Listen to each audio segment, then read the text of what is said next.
acquaintances in Medicine Hat, you'd look at them and you could see they were alcoholics. Oh, yeah. And they had to have their beer. Yeah. See, I was fine until I had my first beer, then I was fucked. Yeah. One's too many and 100's not enough. It's called the phenomenon of craving. It only happens to an alcoholic. And that happens when the alcoholic ingests the beer. In my case, it was beer. Right. Whatever the drink of choice is. And all drug addictions, it's twofold. It's mental and physical. See, my mental happens before the physical happens, right?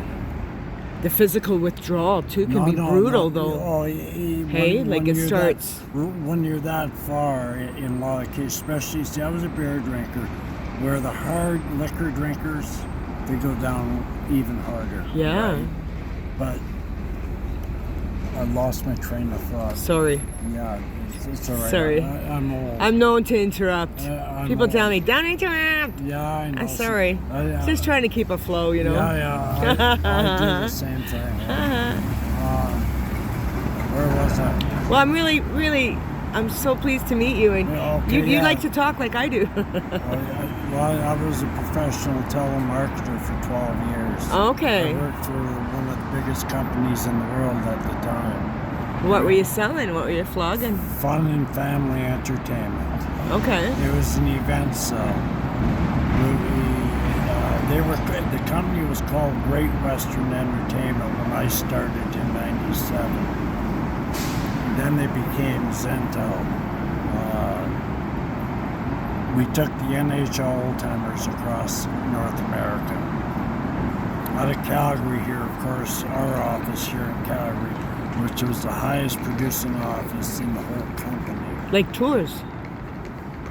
Selling tours? They'd go around and play, let's say, the Calgary Police hockey team at the Saddledome. Oh, okay. And a charity would be involved in every city. Not the same charity for every city, of course, depending where we were. Yeah. We even took the NHL Old Timers all the way to Whitehorse, Yukon. Whoa. To Keeney Arena. People loved it. And the Old Timers, that was a tough trip for them because they weren't spring chickens anymore. Some were in their 50s, but most of them in early 60s, late 50s. You a hockey fan? All my life. I think I was born with a hockey stick in my hand. And you know what? I was good. A little different direction. A good hockey player? Very good. Oh, really? I could skate like the wind. Okay. I could stick hand in a phone booth. Yeah, and I'm not bragging about it. No, yeah. It's the truth of the fact. For different reasons and no fault of my father, I didn't get the right direction when I was young. I had to bulk up more because I was a little guy. Yeah. As let's say a 12-year-old, where there were some 12-year-olds I played against who were that much taller than me. Yeah. And of course bigger. So it's they'd get the best of me in those days. So, but I had the physical attributes. See, I didn't realize it when I went to school. We do physical education. We called it PE, and I always got A's. And A, of course, is the highest mark. Yeah. And I my whole life, I never even thought, because it'll all come natural. Yeah. Do you understand what I mean? Yeah. And when I grew up in Medicine Hat, I had an outdoor ice rink right across the street from me. You couldn't keep me off the rink. It is the sport of this country, isn't it, though, hockey? Yeah, the only time I would be off the rink is if I was, in the winter, is if I was at school. Yeah. Or sleeping. Other than that, I was at the rink because it was right across the street. What do you think about the news about the hockey player dying in the drinking and driving thing? Do you watch the Flames? Gaudreau? Johnny Hockey. Yeah. I cried like a baby. No. I'm an emotional man.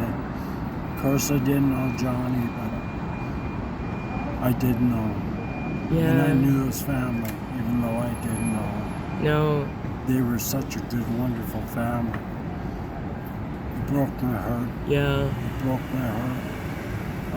It was kind of shocking, wasn't He was it? a good American kid. He come Yeah. up here to Calgary, and it didn't take long. The fans fell in love with him because he was so good and so likable and such a humble young man. Very humble young Very man. humble. And that's how he was brought up by his dad. Because Johnny was very skilled at a very young age, but he was Yeah. small. He Yeah. was tiny in height. And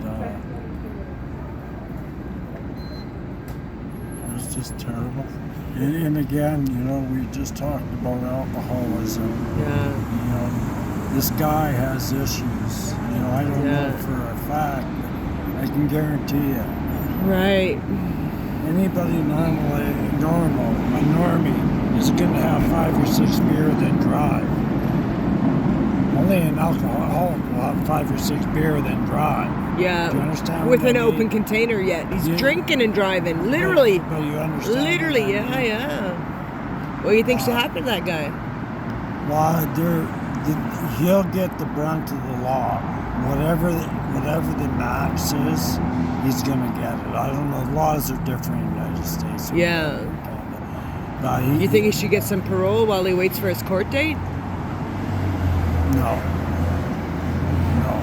I kind of went, He's guilty. I went Googling about the penalties. What I started to do, I heard 10 years for each offense. Hold Now, on. I don't know if that's right. I just have to have, I just grab my coffee. Hold on, let me have a sip of coffee. My throat's dry. What I did do when I heard about the news, like a couple days later, is, I looked into where they're from, New Jersey. Yeah, just said in New and Jersey. and then I looked into lawyers that handle these kind of things on a big scale. Right. And there's some very prominent lawyers, and so there's web pages. Right. And these lawyers promise you, they promise you that they'll make an effort to get you off, no matter what it is, like Oh, drunk driving, yeah, kidnapping, yeah. murder, whatever. Yes. And so the guy comes in with 2 lawyers. Did you notice? Are you watching that? No, I didn't see That that. fucker's got- He does, So he, But you know what? They get you off on technicalities is what they tell you how they do it, but then these people repeat. That's what makes me mad. So mad I want to spit. Yes, it's guarantee, and I went through that. I had 3 impaired charges in my day. Damn. Never in an accident. Dean. Never in an accident, thank God. That's God was taking care of me when I couldn't take care of myself. I was a very devoted little Catholic boy in Medicine Hat growing up. I loved the church. And I was so devoted when I was 6 years old. I was allowed to go to church by myself because Medicine Hat was a safe town, and the church was only about 5 blocks away, 4 blocks away, and it was the most beautiful cathedral church you'd ever want to see. Yeah. St. Patrick's. Google it sometime. I will. It's in the part of Medicine Hat called Riverside. St. Patrick's Catholic Church. Okay. And my mom and dad said, Dean, you can go to church on your own now. See, mom and dad like to go to 10 o'clock mass, right? Later mass. Well, as a kid, I thought, well, I'll go to the 8:30 mass, and then I can start my day, right? It's a Sunday, it's a fun day. So I used to get up, have my cereal by myself, just probably cereal, or who knows what I had. Put on my suit, grab my rosary, and away I'd go. Ever been in love? What's that? I didn't catch that. Have you ever been in love? Madly in love? I was married once, yeah. Oh, you were? Yeah, Oh. as a young guy. Yeah. Oh, you're just not married now. Pardon me? You're just not married now. Exactly. Right. Right. I got married at 19. We divorced within 5 years. She left me because of the alcohol. That's how I had said. That destroyed my life. Alcohol. That was just a part of it, right? Losing that beautiful woman. She was a wonderful homemaker. Yeah. She was. We got along good when I wasn't drunk. Yeah. And then violence comes in. Not extreme, but any kind of violence is bad. I was married young. Doing things in the blackout that Yeah. you don't even know you did. You. I was a terrible blackout drinker, and then as life went on, once she left me, My ex-husband was a binge drinker. I married at 18 right. and I divorced around 26, 27.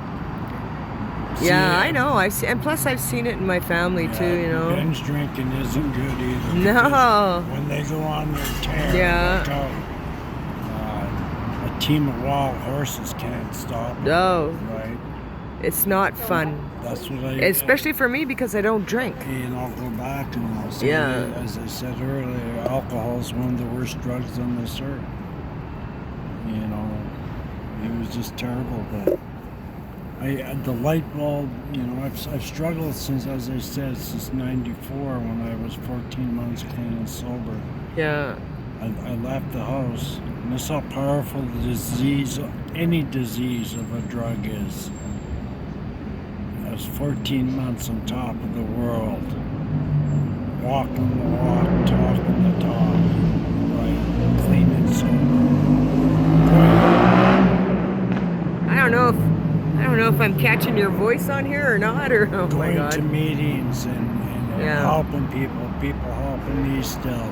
When I stopped going to the meetings, within 30 days I was drunk. And the first drunk, I'm in jail after the drunk. Oh no. So how did No, you even though- wean yourself off? How did you stop? The addiction treatment center you're talking about?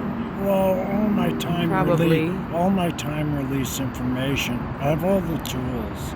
Just a matter of using them. So it comes down to choices. Wow. These last